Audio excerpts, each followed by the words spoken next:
Okay. So, good afternoon, everybody. This is Big Sad Industry Cosign back with another one with a special guest.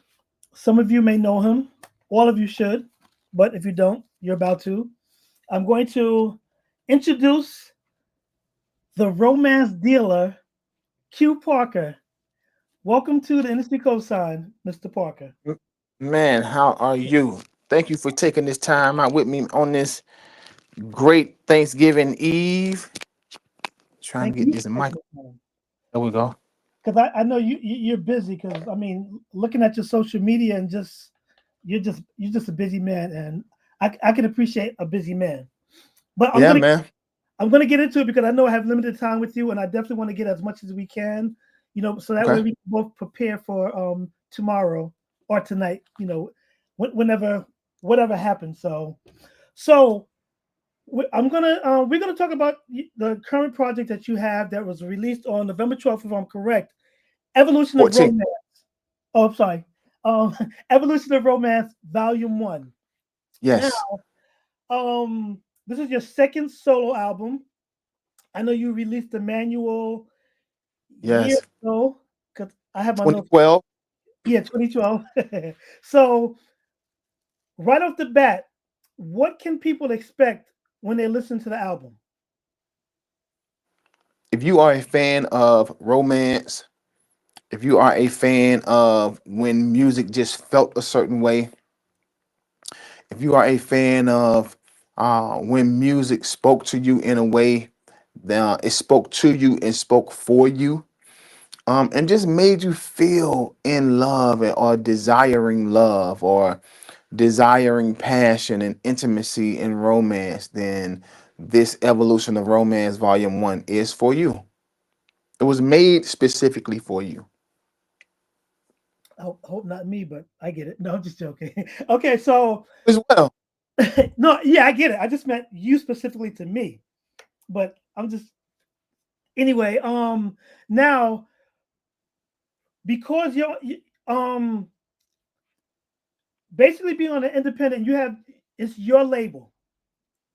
How was your approach? Because you've been on major labels before, and now you have your own label. How was the process for making this album different than previous albums, even when you were with the group 112? Well, everything that I know comes from my time with 112 as well as my time being signed to majors. I just take everything that I've learned from both of those opportunities and those seasons in my career, and I've applied them to this independent journey. Everything that I have watched and witnessed in terms of how a record company runs their business is what I have tried. Well, not tried, well, is what I have created with my partners and those that are on the team. I remember being signed to the majors, we'd have weekly meetings, and there was a department head for each area of working the record. There was a department head for radio, department head for marketing and promotions, videos, everything had a department and a department head. And so for me as an independent company, I wanted to make those same hires, but as independent contractors. And so um, I hired a publicist. I hired someone to do touring. I hired someone to do radio and promotions. Hired someone to do marketing. Hired someone to do social media management and the DSPs, my great partners. ONErpm, who is my distributor, does an amazing job of making sure my relationship or our relationship with the DSPs are in good standings. And so again, just kind of duplicating everything that I witnessed take place when I was assigned to the majors. And then when it comes to me, as a solo artist, what you hear is what I come from. I was raised by 112. 112 taught me a whole lot. And so although you are getting this Q Parker, with me also comes the essence of 112. Okay. Now, as far as the creative, because you touched on the business aspects in the different departments. Now that you're still the creative as well as an executive, how are you able to separate the two? Because it's definitely two completely different things. You have to be in a certain Yeah. mindset to take care of business and a certain mindset to take care of business. So how do you separate that and know when to separate from each other so that way you can have a successful project? Well, the one thing I don't want to do is waste money and waste my investment or our investment. And so, with that in mind, I show up and wear every hat genuinely and to a T. And so, when I'm in artist mode, I dive all the way into being a creative and just being the artist that I am. But then also when I put on the business and the executive hat, I can disassociate any other attachments and just strictly make decisions based off of A, getting a return on the investment. B, I'm making sure that there's a connection, a great connection and a healthy connection point between me and the consumer, or the artist and the consumer. And just making sure that, well, not making sure, but I'm just very, very able and capable of making the decisions that need to be made as an executive, but then also having the space to just be an artist and totally operate in just being a creative. Now, as a creative, because you've been in the industry for so long, there tends to be a lapse of being with the recent times when it comes to artists, especially if they're around for such a long time. I've listened to the album. I enjoyed the album, and I want to know because with a lot of artists who've been around for years, they take a break, they come back. They usually miss the mark not because they're not talented, but because they're not on top of whatever is hitting today. You Yeah. seem to be on mark with that. What kept you within that mind frame to know that what you're going to put out is going to be what people would want to hear? Man, great question. I'm just a student of the game, and I try to make. Your vocals, can't hear you. Can you hear me? Yeah, we can hear you now. Yeah, Okay. okay. Okay. I keep those around me that can always make sure that I'm on mark and I'm on brand. And then I'm not afraid to just be myself. I'm not trying to chase anybody. I'm not trying to chase any sound or anything. I'm just being me. And so, I confidently say it's billions of people in this world. Every one of them don't have to rock out with Q Parker. But those that do, we're gonna have a great time. I know that I may be an acquired taste for some, may not be some people's cup of tea, and I'm okay with that. And that because of that, and my me being able to digest it that way, I'm able to just be 100% authentically Q Parker without any pressures, without anything. And I know me and I know what I want to say and how I want it to be perceived and ingested and all of those things. And so having a space to just be my 100% self is the sweet spot. And like I said, if you rock with it, then we're gonna have a great time. If you don't, I'm okay with that. It's 90,000 other male artists out there, I'm sure, who will be your cup of tea. But again, those that want to rock out with this romance guy, then yo, we're gonna have a great time. Now, I've noticed that the album is definitely laid back, which I can appreciate because, of course, I'm older as well, and I want to feel relaxed. How do you know when you're recording an album? Because I know with some artists, they may record 90 tracks to pare it down to 10. Some may do 8 tracks and be cool with that. What is your process, or do you have a process, or when do you know that your album is done in a way that you feel comfortable in releasing? Well, two things were intentional in this process. I knew what I wanted to say. And once I got with my production team, Black Elvis, Felly, Al Jamal, Ant Tario, Jay Bush, we knew what we wanted to say once we had a conversation. And typically, I've been the type of artist that records an over amount of songs and then narrow it down. But because I knew exactly what we wanted to say on this record, and then secondly, I wanted it to be a quick listen. I didn't want it to be 45, 50 minutes long. I wanted it to be a quick 30. I wanted 30 minutes, but it's 32 minutes long. And for this project, the 9 songs that you hear on the record are the only 9 songs we recorded because we went in with a mission on how we wanted to create and what we wanted it to sound like. Impressive, impressive. Because like I said, I've heard stories of 50 and pare it down to 10 and still come out with a bad album. But that's another story. Um, Mhm. I want to touch on something that is definitely buzzing in the industry these days. Okay. AI, artificial intelligence. Now, I know there are some people that don't want it to be in the music, so to speak, or affected in any way. And there are some others that's okay with it. What is your stance on it, and why do you feel the way that you do feel about artificial intelligence?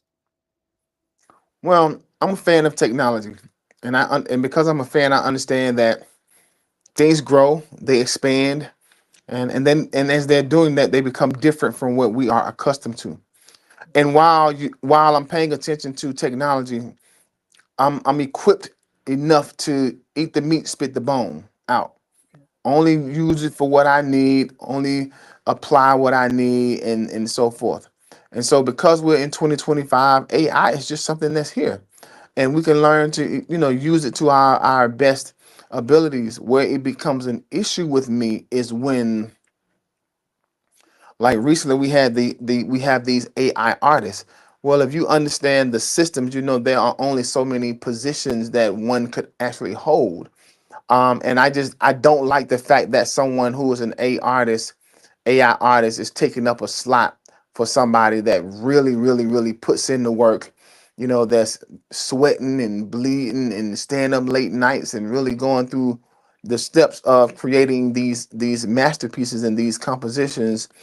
That's the part about it that I'm just like, I don't know about that. But in terms of like Chat GPT and all of the other assisted ways. And again, you can't have your cake and eat it too, Q Parker. I understand that. But I just say for me, I don't overkill, I don't overuse, and I think the one thing that AI misses from the actual person is the feel. And so I'm always going to champion the feel of things. I was just about to say the soul is what gets us going as humans, and I don't know if AI can match the soul. Maybe able to match the sound, the technology, but not the soul. Um, Absolutely. it do you think the audience, because especially the younger audience these days where technology is always at the tip, because even when we were growing up, beepers and things of those natures, like we ran to because it was new, and our parents was like, we never needed those things. Do you Right. think that the listening audience would favor music from and I hate to say a human, but music from a human, or do you think they care at all because maybe they feel a sound is a sound? Do you think the audience would actually put up a fight as far as to what they want to hear? I think that answer is based off of the demographic and the generation. Yeah. I think the present generation, because this is what they have grown up in, they are more in tune to it. And they understand how it walks, talks, and do all of those things. But anybody that's 30 and over, they may still believe in the artist actually doing what is that they do, sing, rap, whatever the case may be. And there's some enjoyment that comes out of being able to actually love an artist from what you hear, but then also see them from a live perspective and still have those same sentiments. I think the way that artists, well, the AI artist is going to lose is when it's time to actually put those songs on the road and on their feet. And what is that going to be like? I don't know if someone wants to sit and watch a hologram for a whole 15 minutes, if that's what they choose to do. Or is it just an audible type of thing where they just want radio and that's it? Don't want to book no shows or no performances. And so I think again, I can look at some pros and cons when it comes to AI. I just am very, very, very careful and cautious in how I use AI. Why do you think a Q Parker, a 112, or a Christopher Williams, or a Carl Thomas can actually still sell out venues as opposed to the younger artists, the newer artists who can't even fill out a club? How do you feel about that aspect of the industry where you can still draw a crowd, but the people that come up Mhm. after you can't? And what do you attribute it to? Well, again, I think the artists that came up in the era of singers actually singing and performers actually performing, this is what they want. And this is the demo that have jobs. This is the demo that are financially secure. And so they can go out and buy a 50 or higher dollar ticket or and a VIP. Whereas this generation may not be so secure in their finances. And so they may not can afford a 40, $50 ticket to a concert. And so again, for me being a 90s product, I'm in the sweet spot Yeah. because I know there are music lovers out there who still believe in, this type of romantic R&B, but also they have the funds to when I come to the city to make sure they're in the building. Now I'm gonna come off music slightly, only because, like I said, I know I have limited time, but I also want to ask you about the Q Parker Legacy Foundation. Hmm. I'm sorry, I something wrong. Legacy Foundation and the work that you have, because I know you have the Summit Music Camp, you have the thing for seniors, and I want you to touch Yeah. upon that because I think that that's definitely as important as the music because you're still giving back, and you're giving back in a way where it's touching the higher age as well as the younger age. So let's speak about the foundation. How did you start it? Why did you start it? And what is the focus of the foundation?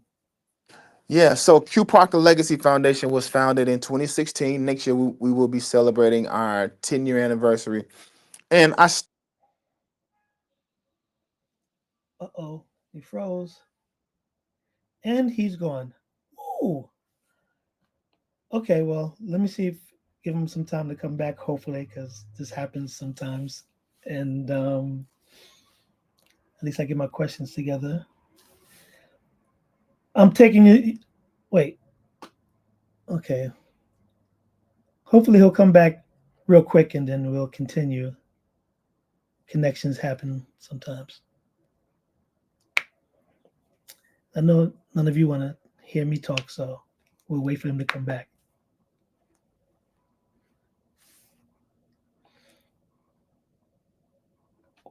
Okay. There he goes. Okay. all right, there we go. That was AI being mad at me. Man, see. But yeah, so I did get your question, and so I'll just start back from how I was answering it. So I started the foundation in 2016. Next year will be our 10-year anniversary, and the foundation was created because Atlanta, which is where I'm from, has been really really good to me. Atlanta has invested in me. Atlanta has loved on me. Atlanta has supported me, nurtured me. And so I believe that whenever a person becomes a person of influence, that it's mandatory, even if you don't become a person of influence, when you can, I feel you should give back. Mandatory. I grew up um, knowing that my blessings are connected to my giving, right? Um, and so I'm just a giver, but I love people and I love my city. And so when I had the means to do so and the resources to do so, I created the foundation because I wanted to be a vessel for senior citizens and children. Those are our main pillars of the foundation. With the senior citizens, we just do a lot of activities throughout the year, and they could range from karaoke to musical bingo, um, active aging events, job fairs. We do an annual caroling gala. And then with the children, it's really to support those that are interested in becoming an entertainer. And so we not only nurture their gifts, but we also educate them on how to navigate properly through this world of independence. Because the reality is, everyone's not going to get a record deal, And if you want to have an opportunity in this thing, you need to know how to navigate it properly. And so that's what we do with the children, just teaching them all of the right terminology, the how to's, so that, when they do go through this journey, they'll be fully equipped. That's a good thing. Congratulations with that, and much continued success for the future. Is there anything long-term goals that you're looking to do with the organization so that way, not to say that's not successful now, but is there anything else that you'd like to do or is in mind that would make the Yes. foundation more successful? Sorry. Yeah, yeah, yeah. So two things. What we do with the children and how we educate them and nurture. I want to do this on a collegiate level as well. My summer camp that we do with the children ranges from age 12 to 17. And so I want to create these feeder systems where they are with us from 12 to 17. And then when they go to college, there is this same curriculum at their university, their college or university, primarily the HBCUs. And then ultimate goal in addition to that is to create the Q Parker Music Academy for middle schoolers, where the curriculum is totally music based. It's a good thing. Now I want to okay, I'm going to throw up hip hop because um people are saying that it's in a decline because a couple weeks ago they didn't have any records in the top 40. Now, Mm, I know growing up, I grew up on R&B, but living through hip hop. So I've always yep. told in between, but I'm a hip hop person because I grew up in the Bronx and that was all around me. My question to Hmm. you, the reason why I asked that question is because if people are feeling that hip hop is in a decline, does that give way for R&B to make? Not to say that they're not here, but does it give R&B a better chance of becoming bigger than they've been in recent years? Because like I said, R&B has never left, but it hasn't been as popular as hip hop. Do you think that with artists like you and what's going on, can R&B like get some legs under it to rise up a little bit more? Well, that's a great question. I would hate to say that one has to be in a decline for another to be successful.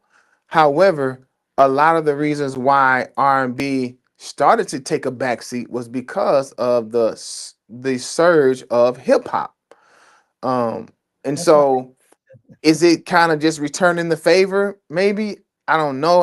I wouldn't say that, but I'm just an advocate for R&B music. I think that R&B should have its own platform. Someone was smart to create and mix the genre of hip hop and R&B, and I think they should just be totally separate. Let R&B live on its own.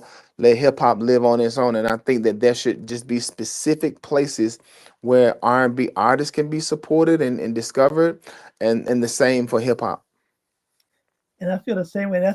And you hit it right on the head because, like you said, when hip hop started rising, it seems as if R&B wasn't falling, but hip hop was just rising higher. So I'm Yeah. glad you responded in the way you responded because I don't want anybody to think that I'm being disrespectful towards hip hop or R&B. It's just an observation that I had, and I felt that to answer that question. Right. And being that social media is all the rage now, Hmm. how do you think your career would have been if there was social media when 112 first came out as a group?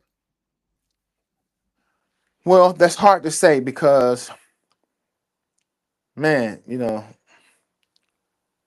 which do you feel is more? So, whereas with today's social media, you can cast the net out wide because you can hit so many people in one moment. I could go post something online right now, and all the 50 states in the U.S. and all abroad can get it. But I don't know how sustainable that is. And so if I had to choose, I'm going to still choose my generation's way of connecting, where we went out and shook every hand, kissed every baby, and we made those lasting impressions that allow people to just support us year after year after year after year. And even as an independent solo artist now, that is still my approach. I want to feel the people. I want to have, real interaction with the individuals because those moments are just super memorable and They're not forgettable. Like if I post something in the next 3 minutes, I'm forgotten because somebody else is going to post something in the next minute, right? And so I just like the most potent way to lock in on somebody is to spend time with them. Yeah, it's funny you said it because like the reason why I asked the question was because I know they're two different spectrums, and both can definitely be beneficial. But like I came up in the same year as you came up, and I know for a fact that with artists were more exclusive or more mysterious because you couldn't reach them. Where nowadays you can make a comment under somebody's profile and you can respond. Next thing you know, it's like, oh my God, this is that and the other. And I know it's a different feeling and a different mindset. So that's why I had asked you that question. Now, like I said, I know we have limited time. There's another thing that I wanted to ask, and I have too many notes, and um, I just saw it. If R&B is missing anything, R&B music is missing anything, what is it, and how can it? Hmm, I said that question wrong. If R&B is missing anything, what is missing? If it's missing anything. If R&B is missing anything, it is a it has missed a resurgent Q Parker. It has missed romance.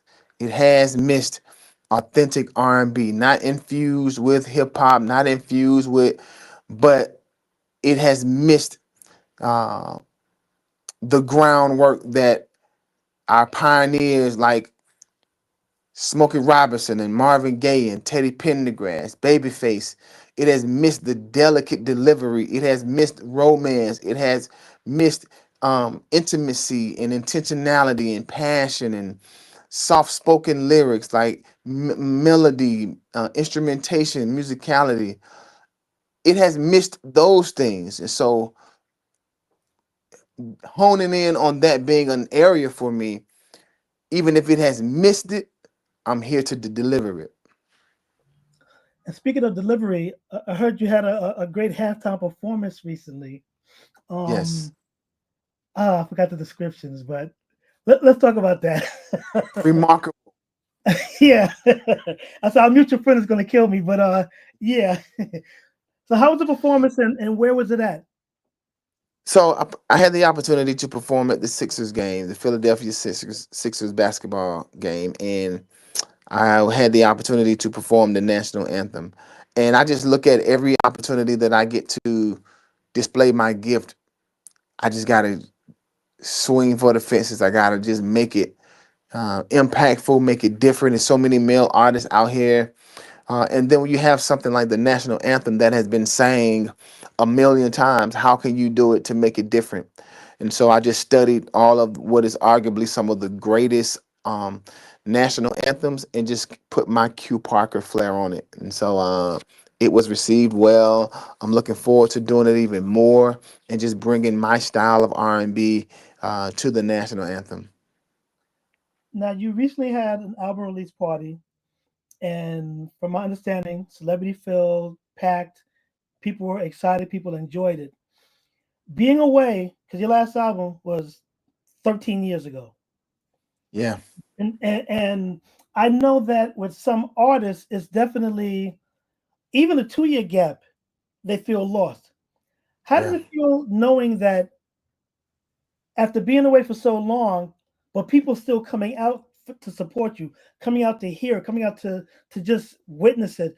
How does that feel? Because there's a lot of artists that will try the same thing and can't get Yeah. anybody to come out. Well, there's a combination. I think half of the room were music lovers who had just missed my contribution to the game. And they were excited for me to be re entering myself back into the fold. But I think the other half of the room were just people who just support Q Parker, not my music, but just support the individual Q Parker. Because as you said, I am a philanthropist and I'm very active in the community.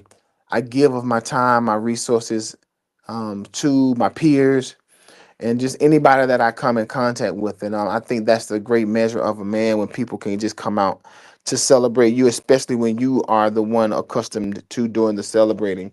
It was very, very. It just warmed my heart to see the amount of support I received on that Friday, standing room only. It was really, really good, and even some of my closest friends just came, gave their remarks, and those are the things that really mean the most to me. But I just do think that it's a mixture of those who are just music diehard lovers of Q Parker, but then those who just want to see me do well, those who just wanted to support me as an individual that happens to sing as a career and perform. One last thought. If you could do anything over again in life, what would it be and why?